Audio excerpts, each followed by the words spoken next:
선순환 관세음보살님께서 모든 중생들을 보살펴 주시듯이 저희들 또한 사는 모두에 행복이 있고 평화가 있고 안락이 있게 하겠습니다. 나무나 다나더라 야야 나무냐 바루기 세바라 사바. 불자는 반갑습니다. 이 시간 함께하고 계신 모든 분들께 날마다 좋은 날 되시기를 먼저 기원드리겠습니다. 오늘도 지난 시간에 이어서 조선조에서 불교를 탄압했던 조선조 유림들의 불교 탄압의 내용을 구체적으로 설명을 드리는 시간을 갖기로 했습니다. 기가 막힌 말도 같지 않은 말도 안 되는 엉뚱한 소리들을 내세워서 불교를 탄압하는 구실로 삼았습니다.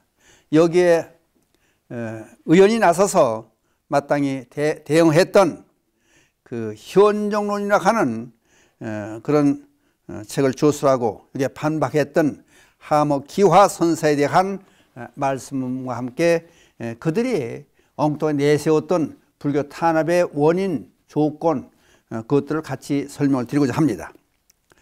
하모기화 선사께서는 1376년 무슨 조선조에서 태어나셔서 1433년에 입적하신 그런 스님입니다. 그 부친이 이름이 유청이라고 하는 분인데 이제 조정에서 왕국을 찾아오는 사람들을 위해서 접대하는 관청 빈객사라고 하는 게 있었대요. 빈객사를 담당하는 정삼품 벼슬을 했다고 그래. 정삼품 벼슬은 대단한 거죠. 아마 장차관쯤 될 거예요. 지금쯤 말하면은. 그래서 이분이 관음보살 기도를 해서 그래서 이제 기화 스님께서 하모기화 스님께서 탄생을 했다고 그래요.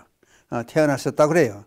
근데 이제 그 아버님께서 이제 조정에 그 높으신 벼슬을 하고 있었으니까 그 영향을 받아서 유학 공부, 공자에 가르치면 유교 공부, 유학 공부를 열심히 해서 통달했다고 그래요. 그래서 성균관에 들어가서 공부를 했다고 그래요. 이제 그렇다고 보면은 유교적인 환경에서 자라셨는데 21살 되던 해, 그러니까 이제 어린 시절에 성균관에 들어가는 사람들 참 많아요. 그 어떤 사람은 지금의 뭐 서울대학이라고 하는 사람들도 있더라고. 근데 가서 공부도 하고 같이 연구도 하고 토론도 하고 책도 펴내고 이제 그런 거를 성균관에서 했겠죠. 그래서 21살 되던 해 친구가 죽는 것을 보고 그 세상에 왜 젊은 사람이 죽어야 되나, 사람은 꼭 죽어야 되는가, 무상함을 깨닫고 출가를 했다고 그래요. 그냥 다른 스님과 틀렸던 것이 이제 유교를 전공하다 보니까 유교에서 인을 인을 강조하면서 살생을 금하지 않고 있는데 의심을 품고 있다가 불교에서는 제1계로 불살생을 내세운다.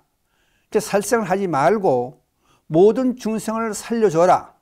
생명이 있는 모든 것은 살려줘야 된다고 하는 그런 가르침을 주는 것을 보고 바로 이것이구나 생각하고 출가를 했다고 그래요.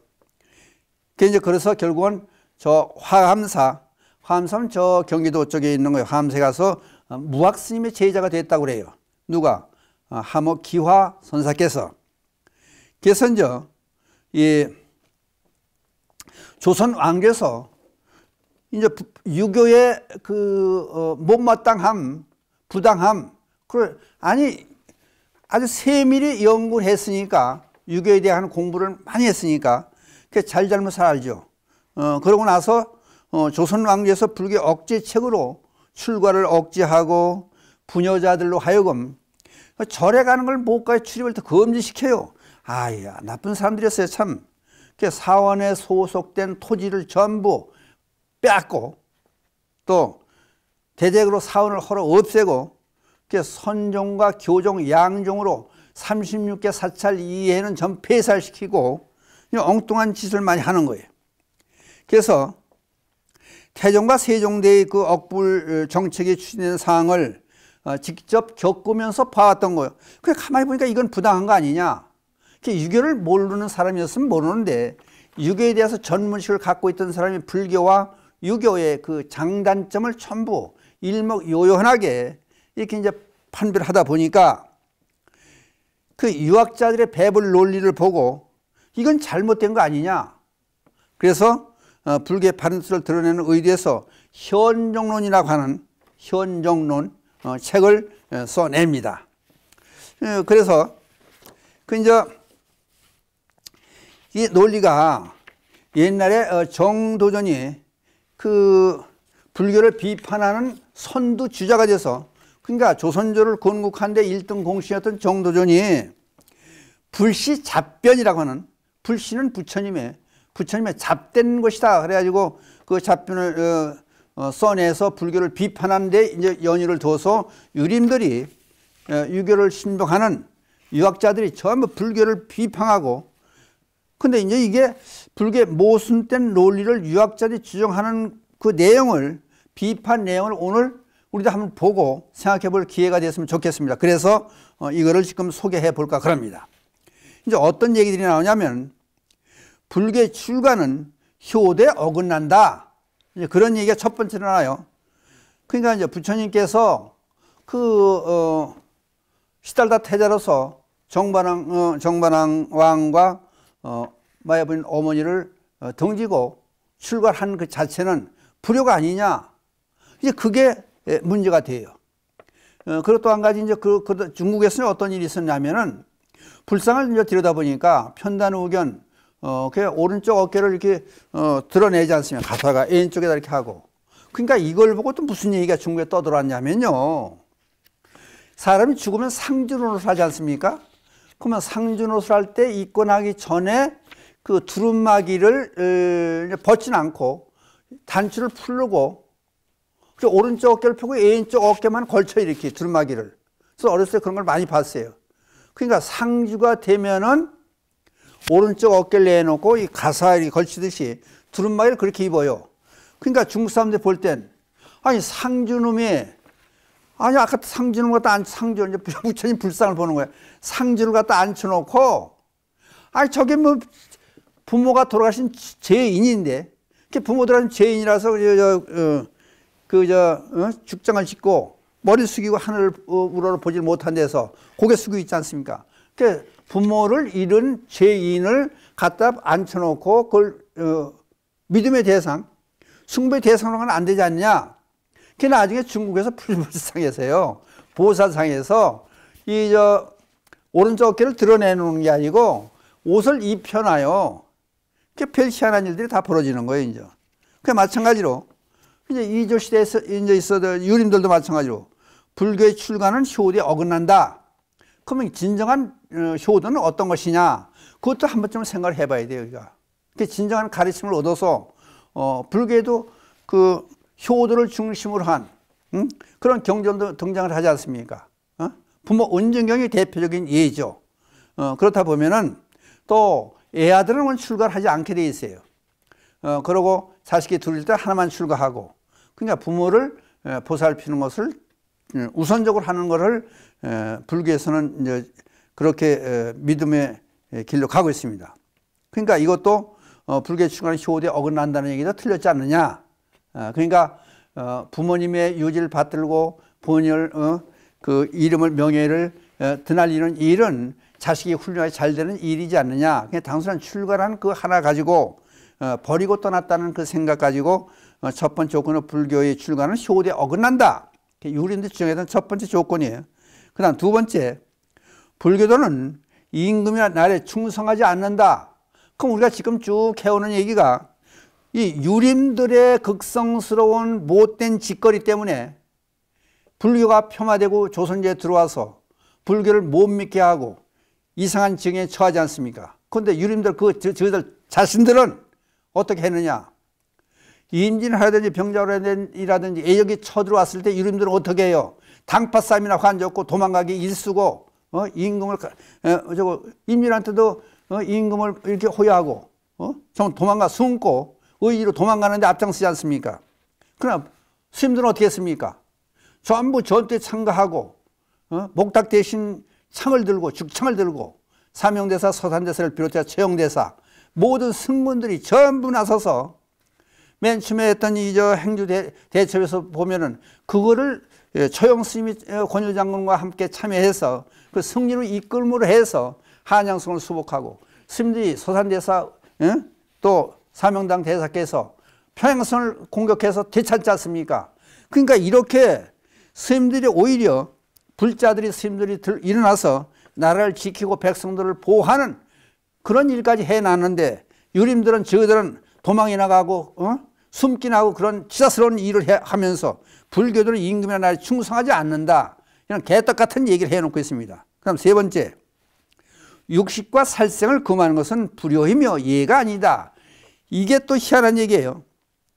그러니까 육식을 해서 뭐 개, 돼, 소돼지 잡아먹고 하며 살아야 되는데 왜 그런 걸 안 하느냐? 그러니까 부모에도 그런 걸 드리지 않는 것은 효도가 아니지 않느냐? 그럼 지금 생각해 보세요. 육식이 결국은 우리 사람들에게 얼만큼 피해를 많이 주느냐? 그 육식을 하기 위해서 곡물의 대부분을 전부 동물들한테 주지 않습니까? 잡아먹기 위해서 키우냐고. 그러니까 이것도 육식과 살생을 금하는 것은 불효이며 예가 아니다. 이것 또한 이체 맞지 않는 얘기 아닙니까? 그러니까 못된, 그러니까 이 생각의 차원이 틀려도 이게 너무 차이가 나는 거예요. 이런 사람들이, 이런 사람들에게 불교가 폄하받고 질책을 받고 괄세를 받고 그랬다는 게 어떻게 보면 참 창피한 노릇이에요. 그 다음에 더 기가 막힌 네 번째, 술을 마시지 않는 것은 예가 아니다. 그러니까 맨날 술이나 처먹고 앉아가지고 엉뚱한 짓거리를 하는 유림들이 자기들 하는 행위를 못할 것 같으니까, 못하게 하는 것 같으니까 술을 마시지 않는 것은 예가 아니다. 그러니까 불교에서 불음주계를 내놓는 것은 술을 비롯한 마약 종류, 사람의 정신을 혼돈하게 만드는 정상적인 정신을 쓰지 못하게 이상하게 만드는 술은 이건 사회 악이라고 보는 거 아니에요.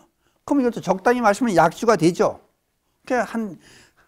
밥 먹으면서 고용되면 한 잔 술을 먹는 것은 약주라고 일반 사회에서 얘기하지만은 술을 마시지 않는 것은 예가 아니다.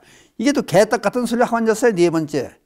저들 형편에 맞지 않으니까 그럼 저들은 맨날 술만 먹고 앉아서 백성들은 열심히 일하고 그 먹을 게 없어 그 궁한 생활을 하고 앉아 정자에 앉아가서 술판이나 벌리고 바둑이나 두고 앉았고 시나 쓰고 앉았고 엉뚱한 일을 해 술 타령하면서 기생이나 껴안고 앉아가지고 이상한 짓거리를 하는 이런 썩어빠진 인간들이 이게 도대체 말 같은 얘기를 하지 않는 거예요. 참 보면 네 번째, 술을 마시지 않는 것은 예가 아니다.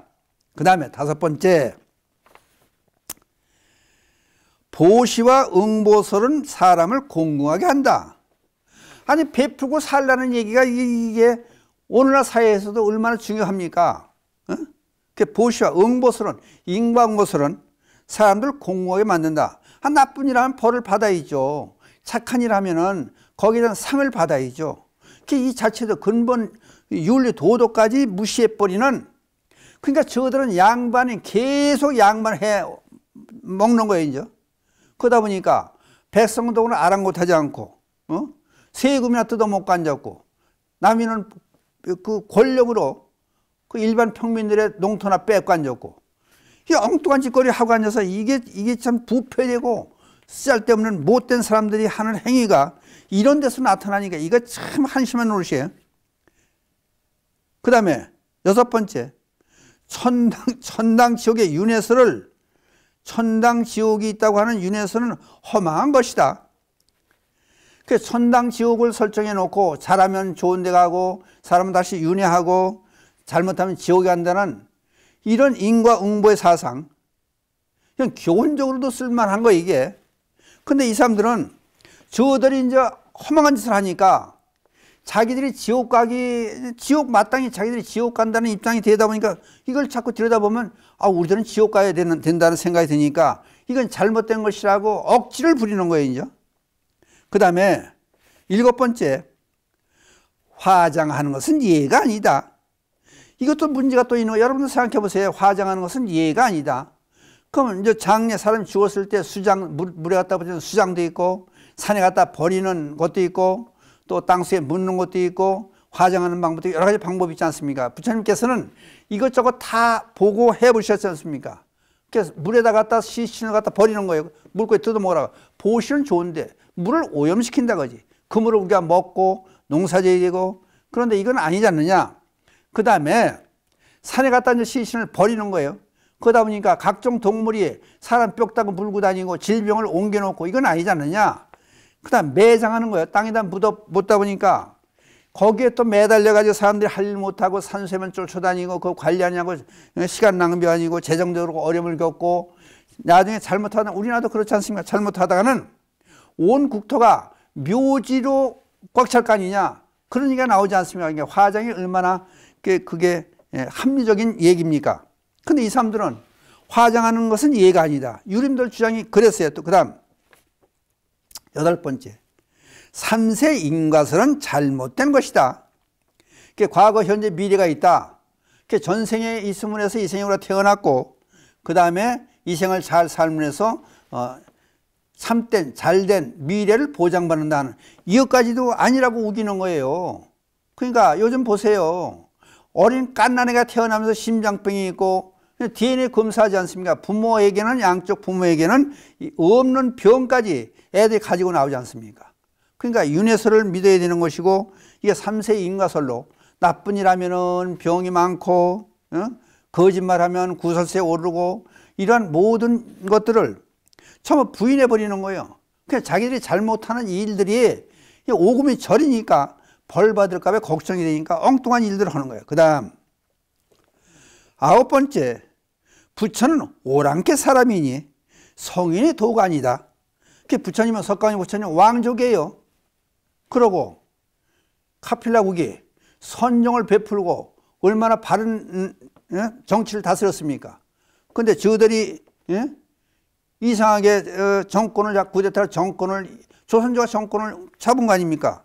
그러고 자기들끼리만 그냥 세세생생 권력을 갖고 양반의 주위에 있을 거 모양 그렇게 하면서 다른 사람 무조건 오랑캐로 취급해버리는 그런 못된 사람들. 그리고 역사에서 보세요. 아니 외놈들도 오랑캐라고 봤고 또 저 북쪽으로 전부 오랑캐로 본 사람들한테 거기에 조공 바치고 거기에 의논하고 거기에 나라를 새로 세우면 인정을 받아야 되고 거기에 굴복하고 이런 인간들이 부처는 오랑캐 사람이 성인의 도가 아니다 하고 엉뚱한 것을 내세워요. 그 다음에 10번째. 불교가 중국에 들어와 재앙이 일어났다.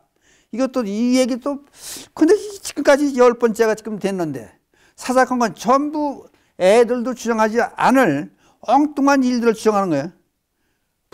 불교가 중국에 들어와서 어떤 재앙을 일으켰습니까? 불교에서 역사학자들이 얘기하는 게 뭐예요? 불교가 중흥할 때 불교가 발전이 돼 가면은 만수무강을 누리고 태평성대를 누리더라. 이게 결론이 나온 얘기 아니에요. 불교는 이분법으로 보지 않아요. 믿는 자와 믿지 않는 자를 가려놓지 않지 않습니까? 보시하고 더불어 사는 사회를 주장하는 그런 불교의 핵심 교리가 어떻게 나라를 해치고 중국에 가서 재앙이 되었습니까?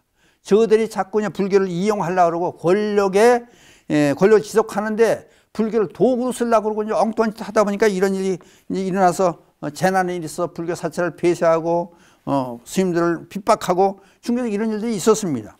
그 다음에 11번째.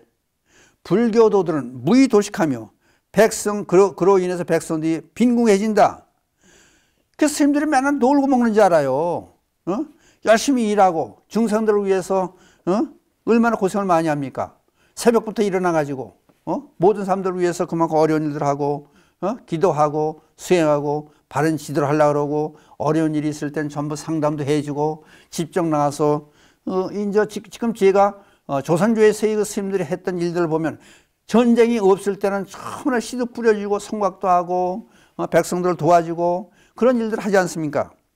저들은 가만히 돛보따리나 펄럭으로 돌아다니면서 이상한 짓거리나 하고 그런 유림들이 이게 할 말을 제대로 해야 되는데 이게 도대체가 이게 문제가 되는 게 사사건건 지금 저 자체가 문제가 되는 거예요. 그 다음에 12번째. 불교들은 수행에 힘쓰지 않고 타락했다. 불교도들이 타락한 이 원인이 어디 있습니까?